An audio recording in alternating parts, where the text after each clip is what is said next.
Okay, so we are moving on to your session. I'm going to introduce Annette Gardner, and I want to say that we are just having 2 more sessions, this and once more, before finishing our first online session of this whole program.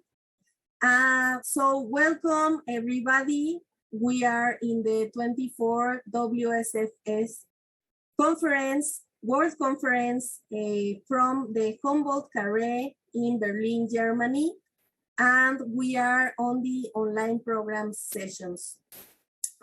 So now we are having Annette Gardner and a whole team with her.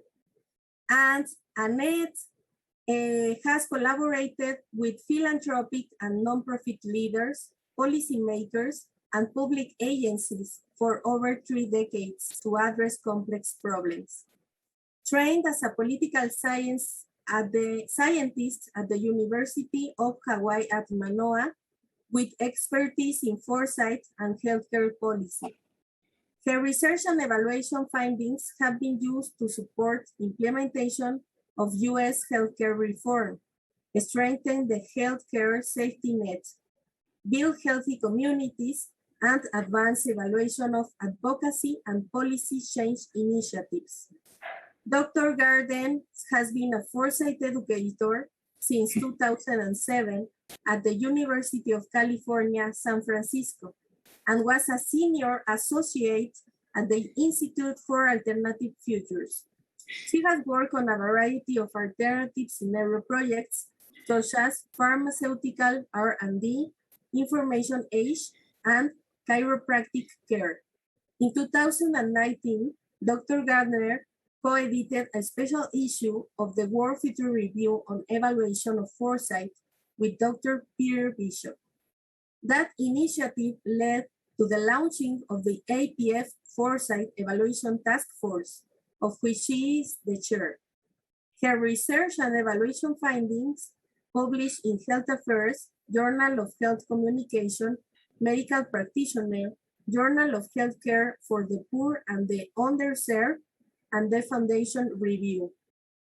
She and Dr. Claire Brindis, Dr. PH, co-authored the definitive evaluation book, Advocacy and Policy Change Evaluation, Theory and Practice, at Stanford University Press in 2017. So it's a pleasure to have you all here. And Annette, the microphone is all yours. Thank you. And then you're co-sharing with me and I can show my slides, right? Let's see. Can everybody see my slides?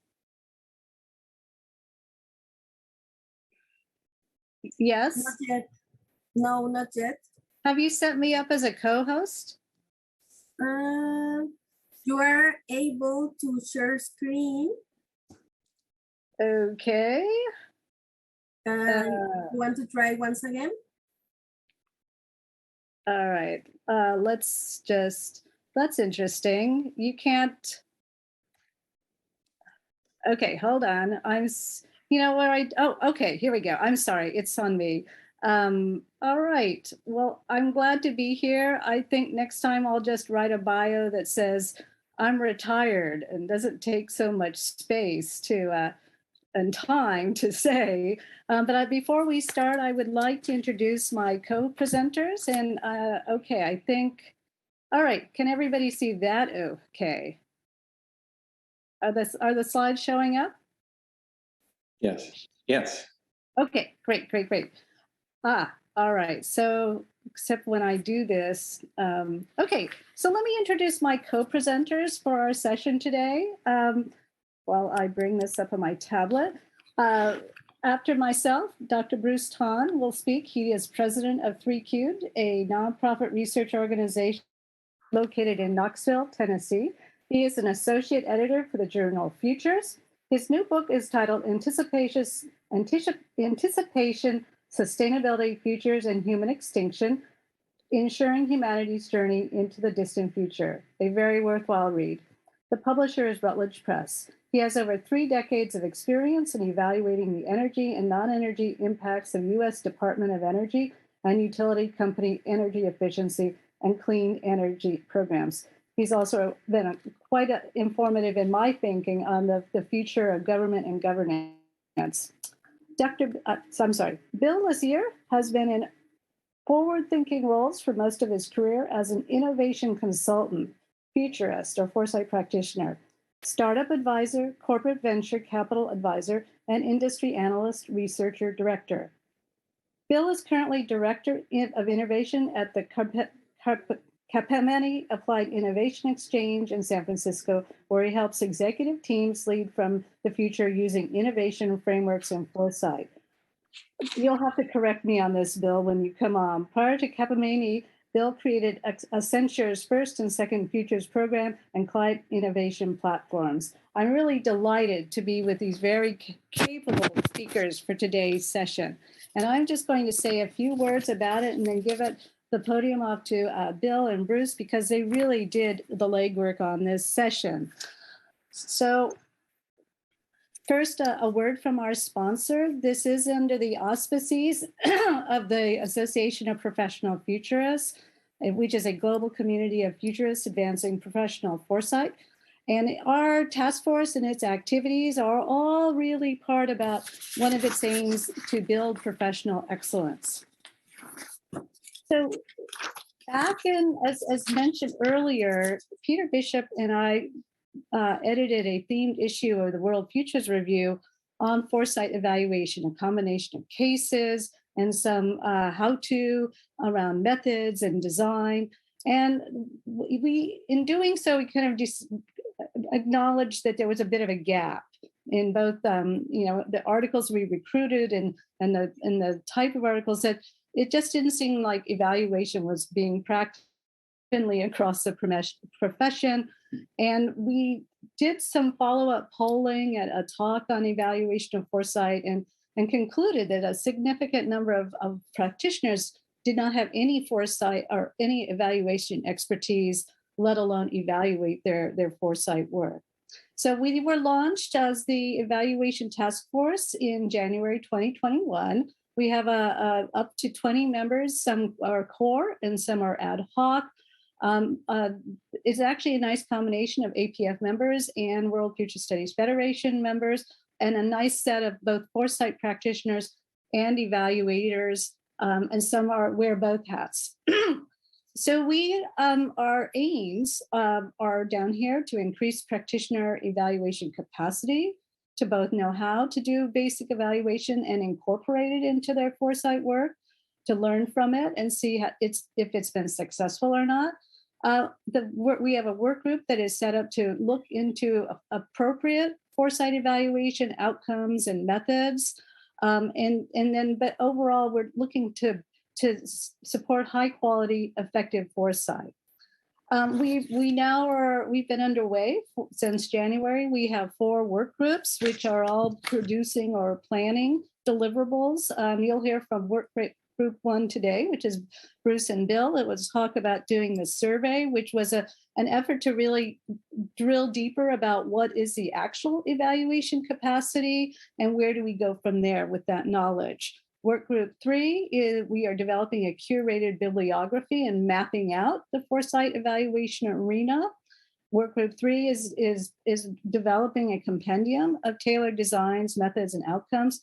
And work group 4 is going to operationalize this as part of developing a toolkit. Just a little bit about the survey. It was administered electronically to the full APF membership, which is about 500 members in August, September. The questions focused on evaluation expertise and practice. Some people do it, but they don't necessarily practice evaluation. Challenges or barriers to evaluating foresight. And then what are practitioners' areas where they think they need support and what kind of resources would help them? We had 117 total responses, approximately 20%, which is pretty reasonable. And with that, I'm going to turn over the presentation to Bruce, he and Bill will describe the findings and what our key takeaways are and next steps. Okay. Thank you, Annette. Well, first I want to... Oh, shoot. Sorry about that. I'm going to give credit to Bill for that nice graphic, and it disappeared. Oh. Okay, here we go. My apologies. There we go. Oh no, that's a wholly different one.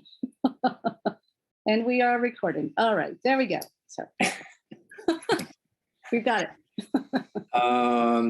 So we did this online survey through a survey tool called Question Pro. And one of the questions was, what is your membership in APF? And 3/4 of the respondents said they're full members. And a few people said they're provisional members, and some people are part of organizational membership in APF. And we had a nice representation of students as well. We asked them where they live in the world, and as expected, given the demographics of APF, most of the people live in North America, but we did have a nice worldwide representation in our survey results. Okay, next. We also asked how long they've been practicing Foresight. And as noted here, it's a very balanced mix. We have a lot of newcomers, less than a year, 11% less than a year. And a lot of people have been in the field for quite a while, including myself, I guess. So anyway, nice breadth of experience that we captured in this survey as well. Okay. So one of the questions was, why do you think we should do Foresight? And the top 3 answers are good answers. Certainly want to learn and improve the implementation of Foresight strategies, implementation of working with clients and so on. Of course, we do want to also assess the effectiveness, outcomes, and of the activities themselves. And we look at that in 2 ways, as an outcome, impact evaluation and process evaluation. We'll talk about that in a second.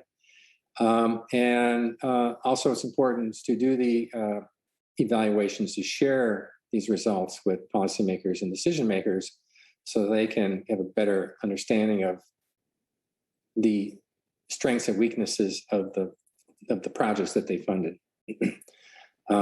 And somewhat less, change how we allocate resources, communicate to funders and grant reports, and so on and so forth. A lot of reasons, but the top 3 are learn and improve, assess outcomes, and share and communicate. Next. So we asked each respondent, do you have the ability and do you use evaluation?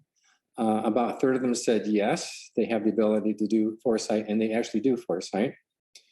1/3 said they have the ability but do not do Foresight. Evaluate their Foresight activities, and Bill has a nice slide to discuss the reasons for that. A fair number said no, and some said they don't know. But anyway, so we were pleasantly surprised that at least 1/3 of the respondents said they do have the ability and they do some evaluation for evaluating their Foresight activities. Okay, next. And this slide is also good news as well. So those who said that they do understand Foresight and that they do evaluate their Foresight activities, most of them said at least amount of, with respect to process evaluations, they do it a moderate amount of time. Some said a very high amount of time, and some said very high amount of time. So about a quarter of the respondents seem to be quite active to moderately active in evaluating the process components of the evaluations. And it's the same results with respect to impact evaluation. So we're pleasantly surprised. It seemed like there's more activity going on out there than we had previously thought.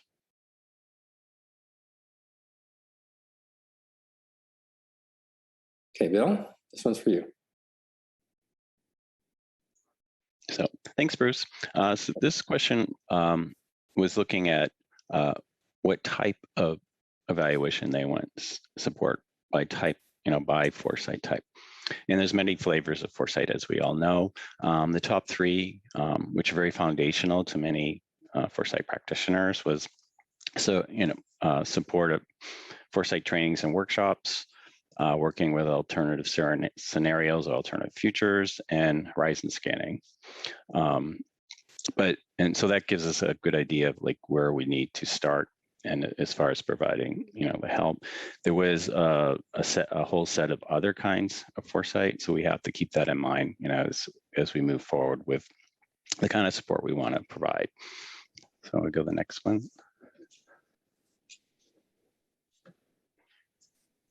And I just wanted to weigh in quickly. Okay. Sorry about that. Yeah.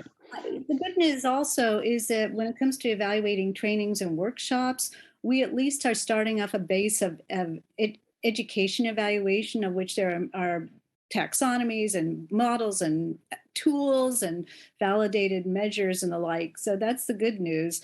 With respect to evaluating, working with alternative scenarios, we can do a good job of evaluating the process in terms of change in their people's knowledge and attitudes and behaviors.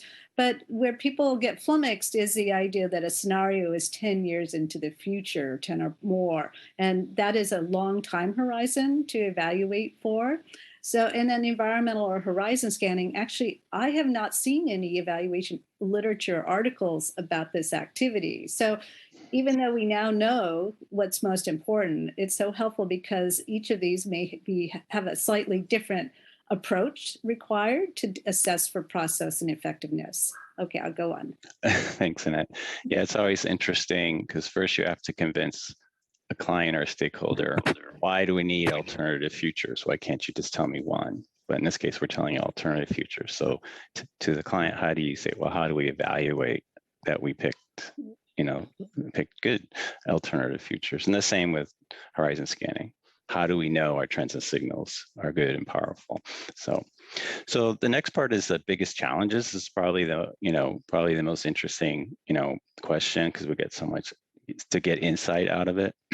We ask a big range of, challenge categories and questions. The top ones came out as, limited time and budget to do evaluation, kind of common problem in lots of projects and programs, and lack of follow-up and use of the findings, which is one of the, say you are committed to evaluation, but it's not really being followed up and used, to its full extent. And then the other big category is lack of interest by clients, particularly on the long-term impact, which kind of reflects the prior findings. Like, if we're talking 10 years out, how do we properly think about its impact? Because we had so many, we bundled them into 4 categories: resources, knowledge, process, and data, and purpose, use, and stakeholder expectations. Then we further bundled knowledge, process, and data together. The purpose of doing that is to allow us to get more insight into, what is the best areas that we can address. And so as a result, I think we got a much better view on what we should prioritize for what the task force can do and what APF can do and what we can do as a community in moving this forward. So I'm going to go to the next. And then we ask, well, what kind of help do you want or resources do you want? And so on top of the top response is a how-to guide, which we have in the works, and a repository of information or a knowledge base of articles, cases, and measures, and so forth, which we also have in the works. And then the other categories, quarterly webinars and tapping into the expertise, which also ties back to our response from the survey. There are experts out there, so we have the opportunity, to tap into them, within APF and in the broader, community. So. And then we'll go to takeaways. So, one of the most interesting part is, there is moderate evaluation capacity based on the response we got from the APF community, in spite of being relatively low. So we're already, part way there through the mission. So it's just, how do we elevate that capacity and kind of, spread the expertise around? And what we already noted, I think what's of interest and importance, the people that are doing it are doing both process and outcome. Because if, initially we thought there might be a gap in between those. So the challenges are, there's a range of expertise, from very low or non-existent to high. So we need to address kind of a range, or, a broad audience of helping them from beginners to know about it, but might not quite sure know how to do it.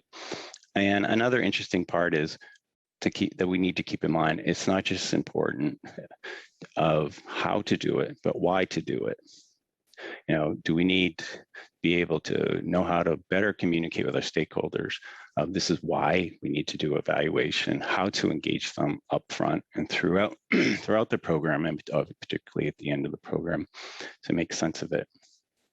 So as a result of the survey and and our interpretation of it, I think we have a much better idea, what our needs and challenges are, and how we can address it within the task force, how APF can address it overall, and how we can engage with the rest of the community, to help this move forward. So with that, I'll hand it back to Annette.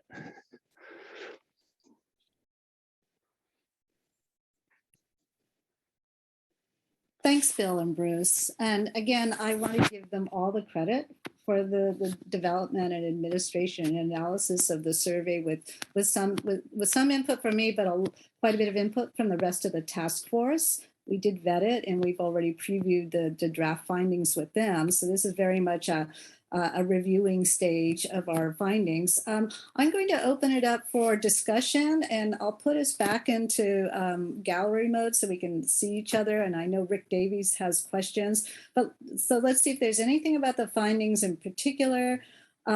People's suggestions or ideas for addressing the challenges of uptake or use by practitioners, getting past people's limited knowledge or narrow understanding of evaluation. We've seen a lot of sort of definitional issues about understanding what evaluation is and the many tools it brings to the table. And then how can we, the collective, the associations, what role can we play in expanding Foresight evaluation capacity? So I will go back to the screen. I will say, if you have any questions, please direct them my way. I act as a liaison back to the task force with getting reactions to our findings, and we are happy to think about them collectively. So with that, I'm going to stop share, and there we go. So I'm hoping that Rick, you put some questions in the chat. Would you like to put them out to the group, please? Hi, everyone. I think the first thing that I was interested in, one of the slides with the results of the survey, which suggested that people felt they had as much capacity to do process evaluations as they did to have to do impact evaluations. I found that a bit surprising, because if I suppose if I thought about myself in that situation, I would think on a gut level, I'd find it easier to think about doing a process evaluation because it's all in front of me. And there are ways of doing evaluation of training and of workshops and things like that. So I would expect people to be fairly confident about that.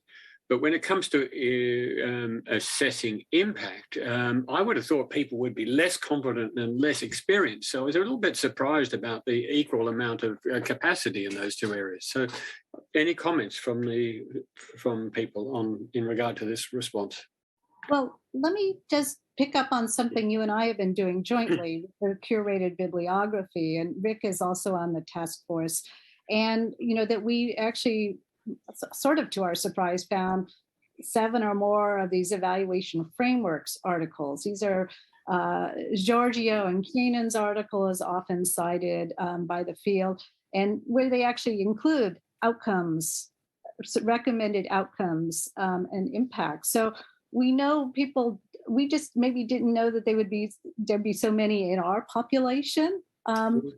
Because we don't know the entirety of the APF membership and in particular individuals. So up and through till 2014 or so, which is when I see the bulk of these articles, I haven't seen these are themed issues typically. So we're kind of cherry picking and getting everything clustered. But then we know the work of Citra, the Foresight Fund organization. They have 2 dedicated evaluators, trained evaluators, also knowledgeable in foresight. And we know that, their journal article in the themed issue spoke specifically to outcomes as well. So we know organizations, it would be interesting to see whether it's different by individual versus organizations that are evaluating their foresight, whether they bring more resources and technical expertise. Okay. Well, it's also very contextual. It's like, it could be, I am fairly confident of doing evaluation the day the program ends. In the context, what is the immediate impact? But I'm not necessarily doing that evaluation a year later or 2 years later or 5 years later, because they're no longer my client or stakeholder. So it's an interesting context. If the impact is over many years,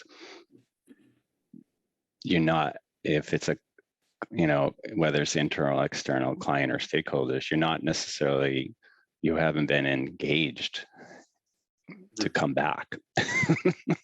Right. So that's an interesting, the explanation dilemma. might be the explanation might be in how people were interpreting that word impact in a much more immediate term. Short term versus long term. Yeah.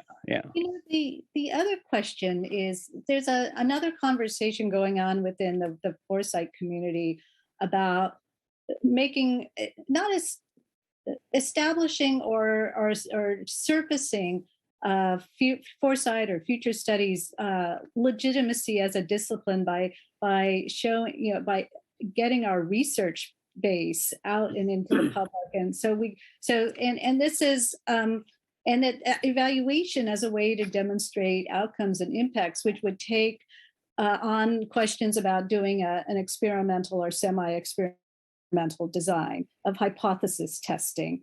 And maybe part of this is having evaluation be conflated or seen as research. And so that's one question. And that also suggests you need to bring significant resources to bear if you're going to entertain an experimental or semi-experimental design. And an interesting challenge is, depending who your client or stakeholder is, do you have to make sure they understand the purpose and use of foresight before you convince them on the purpose of use of evaluation of it? And to what degree do we need to address that challenge, since many... We've lost you, Bill. Many people have written up what's the purpose of use of foresight. So we have to decide, do we need to bundle that into what we're doing, or repurpose? Because if the client or stakeholder doesn't understand the purpose of use of foresight, then they're not going to really embrace the purpose and use of evaluation of it. So. Or have different expectations. Rick, I see you have another question, but I know we're getting to time about why Delphi is at the bottom of our list of methods for which people want evaluation. I'll just leave that on the shelf. People have seen the question and they can think about the answers. I don't think it's quite as useful a question as the former one. Okay. All right. Anybody else? I see we have Bill Hillel on. Otherwise, I'll say thank you on behalf of myself, Bruce and Bill. Very much appreciated this opportunity to present our findings. We are going to translate them. We already are, to each of the work groups. So and luckily they sort of corroborate our earlier assumptions. So they've been very helpful indeed. Well done. Thank you. Great. Thanks. Great presentation, Annette and team. Thanks a lot to have you here.